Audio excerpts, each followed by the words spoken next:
Welcome back to What Arty Noobs with General Disturbance. This is the Chieftain T95. It's a Tier 8 British Premium Medium Tank. It's located on the southwest spawn of Westfield, and this one is under the command of Metallicom.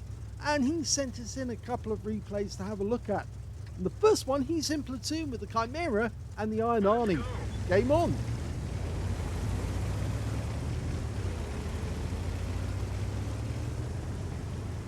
Well, as you may know, I don't know if you know, the Chieftain T95 brought into the game as a reward for Operation Typhoon, and oh, we've got a lot of lag.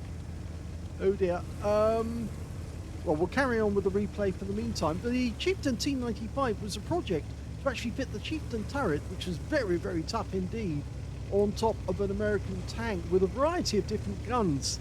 And the original one that we're seeing here has got a 90mm gun, capable of 240 alpha, and he's loaded APCR as his main armament, which is capable of 238mm of pen. The standard would only have 202. It doesn't have a lot of pen for T95 Chieftain.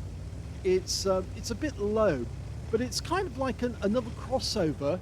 Of course, you may know the FE4201 Chieftain. That's in the game as a Tier 10 Premium Heavy.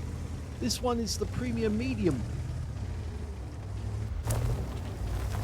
Now, the gun depression is 10 degrees, so he should be able to get the gun down to get some shots on target. Knocking down the tree, though, would actually give away his position to the enemy.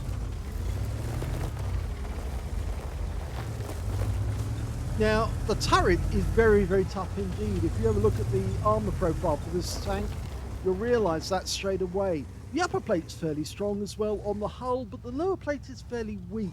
And of course, the sides of this vehicle are incredibly weak, actually, or weakish. It's not particularly strong on the sides. On the hull, it's only 50mm on the side of the body and 25 at the rear. So 90mm round, I have no problem going through that.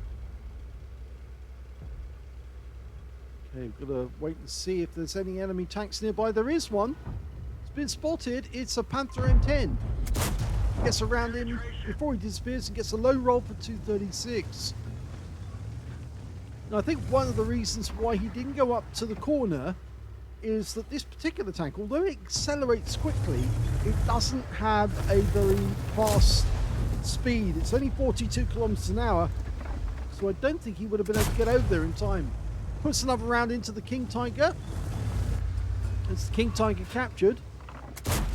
And that one tracked him, but he did get spotted. Okay, the standard reload time is 7.19 seconds. Metallicom's got it down to 6. Now that Panther can't see him because there's a set of bushes between us and him. And it's only when we shoot that we actually see him. And we did get a hit. It's a high roll for 246, but the kill shot went to his teammate in the Chimera. Now the Iron Arty's down in the valley. I'm not sure why he's down there actually. Okay, Tiger 1. Puts one through the side, gets a low roll, but looks like one of our platoon mates actually put a round into him as well. I think it may have been the Chimera again. So he's actually in quite a strong platoon in that they are getting into action. Ah yes, one shot. Kill. That's his first one. Okay, got a CS52 Fox. Didn't get that one, and he's on the move. Sometimes have to lead the target, but the kill shot goes in from his Chimera. Again, his teammate is getting damage on the enemy. Now, ideally, you want to be with HE with this one, but he hasn't got HE. But he's firing APCR to SU-130 PM. They've got no armor, so no problem with pen there. KV3 hits him in the tracks and stops him. The guy's looking in this direction. I think he'll try and return fire, but if he does, he'll only be doing so along the line of sight. That one went in, and he got a nice high roll for 270 this time. Can he get around into that KV3? He's backing away. Iron Arty on the enemy team. Takes a round, low roll, 234. There's an enemy 252U way back in our cap area at the moment. I think I understand now why the Iron Arty went down into the valley. and headed towards our cap. And in fact, actually now our cap's under threat. In fact, we're 3 down on the enemy, and Metallicom actually fired along the line of sight there.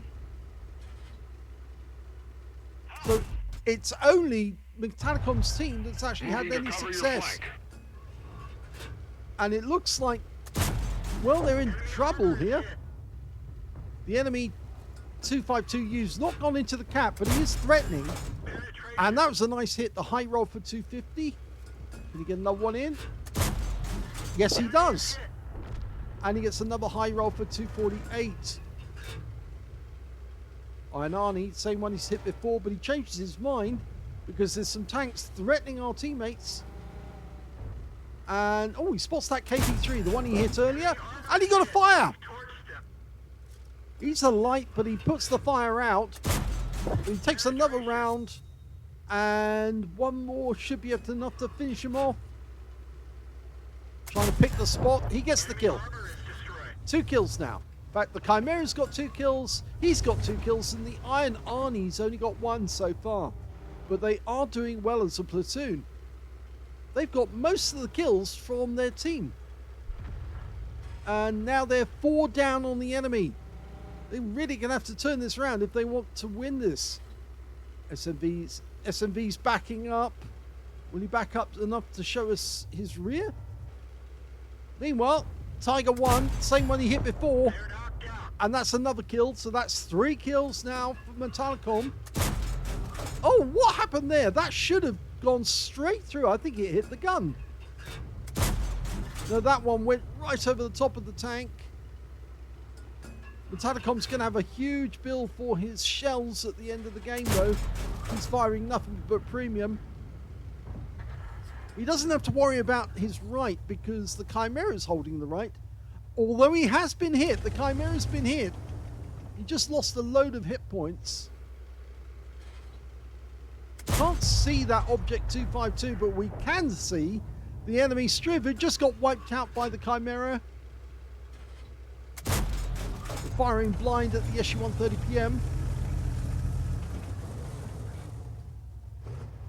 Okay, well, what have we got? We've got an SMV CC 56 down in the valley now, trying to get at our Iron. Oh, Iron Arty's gone, actually. I didn't spot that, but he did go. He got taken out. The SMV's trying to get at our BZ 58. One into the roof. He's gone. So that's 4 kills now for Metallicom, and 4 kills for the Chimera. And he's about to get the Leo if he can. Can we help? Well, we don't need to because the Chimera got him. So 5 kills to the Chimera, 4 kills to Metallicom. The SU 130 PM is backing up. He's gone. 5 kills each. 10 kills between them. And remember, the Iron Arty did get a kill before he died. If they can get another kill, they will get a crucial contribution for this platoon. They can't get a Brothers in Arms because, unfortunately, the Iron Arty died with only 1 kill. But there's only 2 enemies left. They've turned it all around. Thanks to Metallicom and his platoon mates, he's managed to turn this into a potentially winning game. But they've got to get rid of that 252U. Chimera's gone looking for the Arty. He found him. It was an FV207, and he's gone. So now they have got 12 kills between them, and there's just the Object 252U to kill.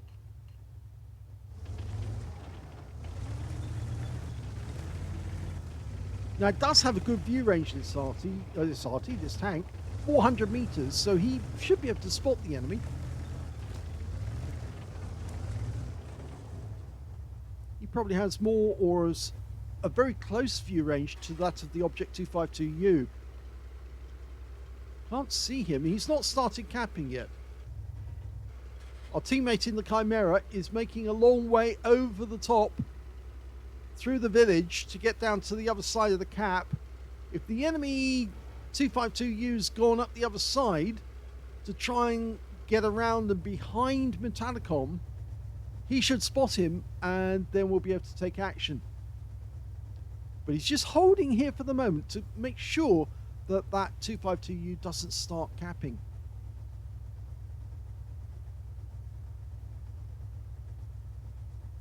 One of the things you can see about this tank is it does have that horrible carbuncle of a cupola, which really is a very big weak spot, unfortunately, in this tank. So that's what you aim for if you want to try and take out a Chieftain T95.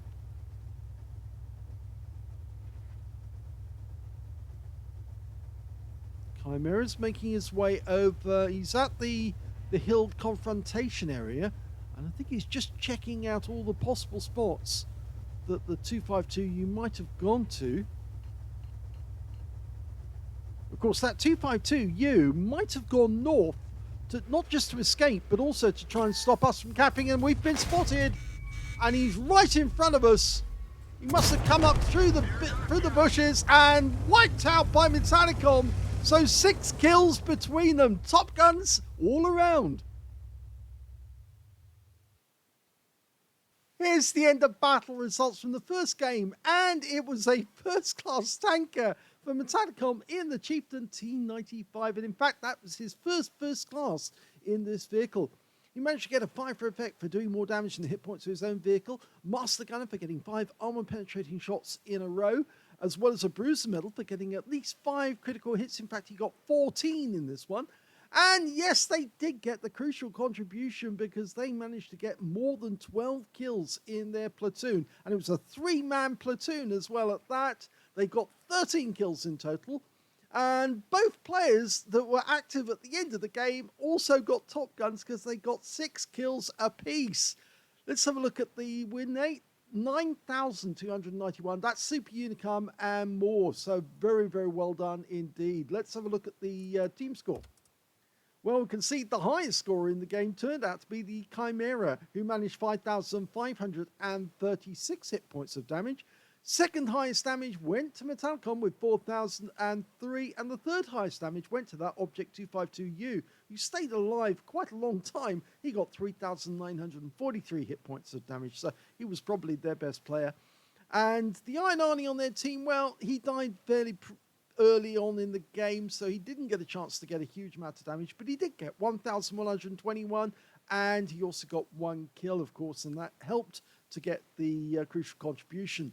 When it came to kills, of course, the 2 players that were in it, yes, the Chimera and the Chieftain, Metallicom, managed to get 6 kills apiece, 4 kills apiece for the Object 252U and the Skoda T56 on the enemy team, and then there was 2 kills for the SU-130PM on their team, who got a tank sniper, and also the SU-130PM on the enemy team. So they were both very good players. And when it came to base XP, yep, the Chimera got the top with 1,516. Metallicom came second with 1,267, and the third place player was the Bourrasque with 953. Metallicom fired 32 rounds in that game, 23 direct hits and 19 penetrations, damage of 4,003 hit points, of which 3,921 were at more than 300 meters, the difference being the close range shot that he actually fired right at the end of the game. He did receive 1 hit. It was from the Object 252U, and yes, of course, it did penetrate because it was a 122mm round, went straight through him. He also damaged 10 of the enemy, killed 6 of them, and did 1,340 hit points of damage assistance.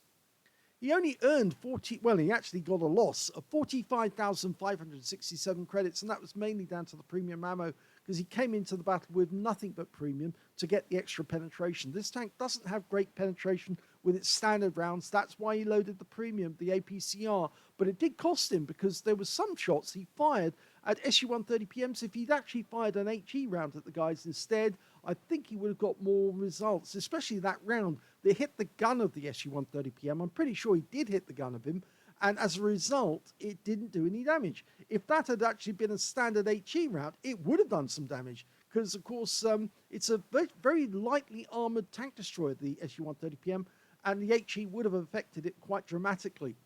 He also got 25 bonds from the game, and 3,991 experience points. So a good first battle, an unexpected first-class tanker, and also that crucial contribution and top gun. Yes, you don't often see that in a 3-man platoon. Let's have a look at the second replay. The second replay is on the Glacier map, and this time Metallicom is in the Bourrasque. Well, the Chieftain Bourrasque, it's the Tier 8 French Premium Medium with a 105mm gun. It's capable of doing 360 alpha with each shot, 190mm of pen with standard ammo, and of course Metallicom has actually opted to have nothing but premium ammo with 240mm of pen.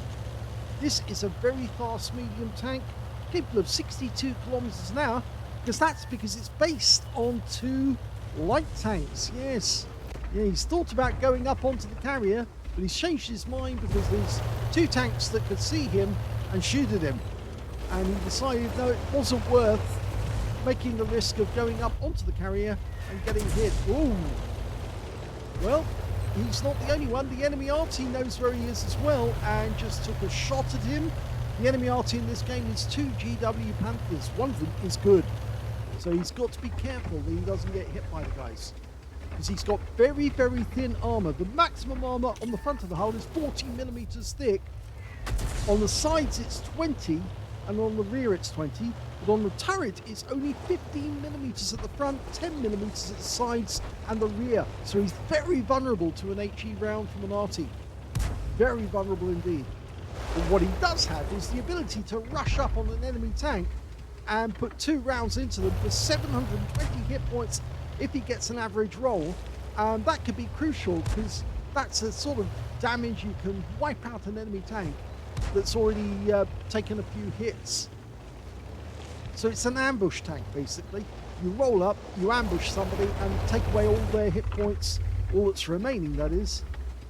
Now you can see that VK3601H, but a lot of the enemy tanks over on the other side of the battlefield are unspotted, and he's decided it's time to go for it and get back up onto the carrier.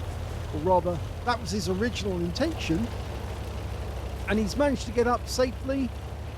So I suspect that there's going to be some enemy tanks he can fire at from around here. Okay, well, up onto the carrier. The enemy tanks are back in sight. It's a VK3601H. Yep, the same one we saw before. And, oh, now the enemy Super Chaffee just died to our VK3001P. Now, you can get a shot on this guy. Trouble is, he's going to get fired at, probably. So he's taking a bit of a risk. Nice. Okay, so he's got in position. The VK's not looking at him. First shot misses. 2.5 seconds, or 2 seconds between each shot. Second shot bounced off, unfortunately. But the enemy will know that he's up here now, and so they will be a little cautious. And he's moving back to the same spot. Now, can he get a better position elsewhere? He's trying. It's difficult. It's very slippery on this slope, but there are some places you can get shots on the enemy. Just don't want to go over the edge, because if you do, it's a long drop. Almost certainly going to be death for a little light tank. Well, it's not a light tank, it's a medium, but it's a medium made from lights. Oh no, that's interesting. There's a VK4401 there. Or 44-1. He gets 2 rounds in by auto-aiming onto the target. And the VK is under fire. Standard reload, 21.54 seconds. Metallicom's got 19.71. He's going back to the auto-aim. Target's gone. The VK3601H is a one-shot. If he pokes his nose out around that corner, he can take him out, but he does have a fair bit of dispersion at long range. It's not super accurate, this 105mm gun at long range.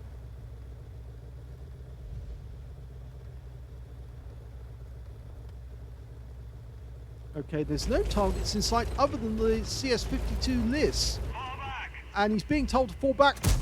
Oh, what a kill! Long range kill.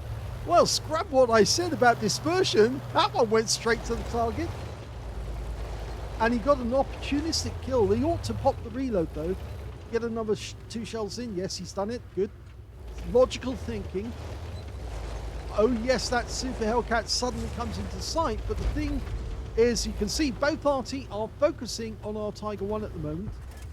And we did, for a brief moment, see a Super Hellcat over in that corner. So it looks like there's a smorgasbord of enemy targets for him to shoot at as they keep popping up.